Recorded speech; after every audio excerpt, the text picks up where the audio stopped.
হ্যাঁ, হ্যাঁ, হ্যাঁ, হ্যাঁ, হ্যাঁ। সকালে আমি স্ক্রলিং করতে করতে এটা কি দেখলাম, আর বাংলার সংবাদ, কলকাতায় নাকি রাস্তা ফাঁকা পড়ে আছে। দেখেন সংবাদটা। আর এদিকে শহর কলকাতার ছবিটা একটু দেখাই। খাঁ খাঁ করছে রাস্তা, ফাঁকা হোটেল, রেস্টুরেন্ট, বাংলাদেশে অশান্তির আঁচ যেন এসে পড়েছে কলকাতা। বিশেষ করে ওপার বাংলার মানুষজন এপারে আসা কমিয়ে দেওয়ায় ক্ষতির মুখে কলকাতার হোটেল এবং বৈদেশিক মুদ্রা বিনিময় কেন্দ্রগুলো। এপার বাংলায় এলে বাংলাদেশিদের প্রথম ঠিকানা কলকাতার বারকুই স্ট্রিট। এখন সেই বারকুই স্ট্রিটের চেহারাই যেন মলিন।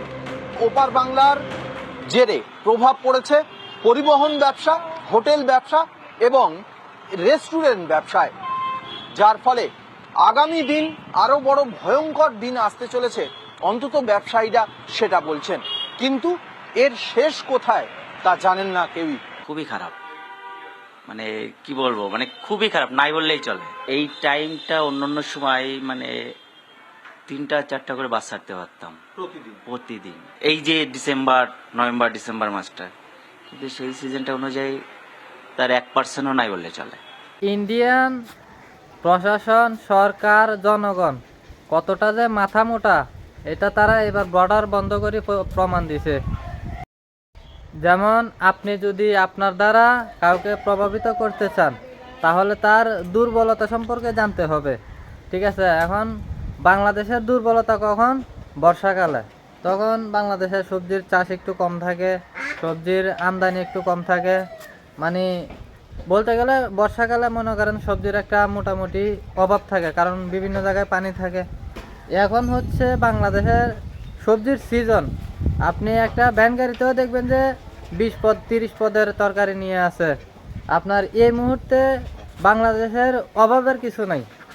আলু থেকে শুরু করে, টমেটো থেকে শুরু করে, কাঁচামরিচ, ধনিয়াপাতা সব মানে অ্যাভেলেবেল এখন। তো এই মুহূর্তে আপনারা বর্ডার বন্ধ করে দিয়ে কি বাংলাদেশকে প্রভাবিত করতে পারবেন? পারবেন না। একটা ভ্যান গাড়ির আইটেম দেখেন কয়টা।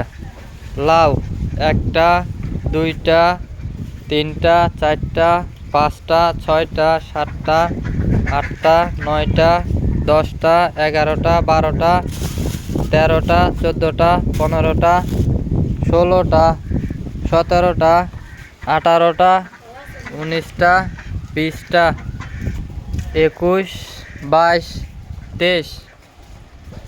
এখানে আরো 2-3 পদের আছে, মানে 25-30 পদের তরকারি এখন এমনিতেই পাওয়া যায় একটা ভ্যানের মধ্যে। তাহলে বুঝেন বাংলাদেশে কি এখন কোনো প্রভাব পড়বে না। বর্ষাকালে হইলে একটা ভাবার বিষয় ছিল, একটা সমস্যা সৃষ্টি হয়েছে।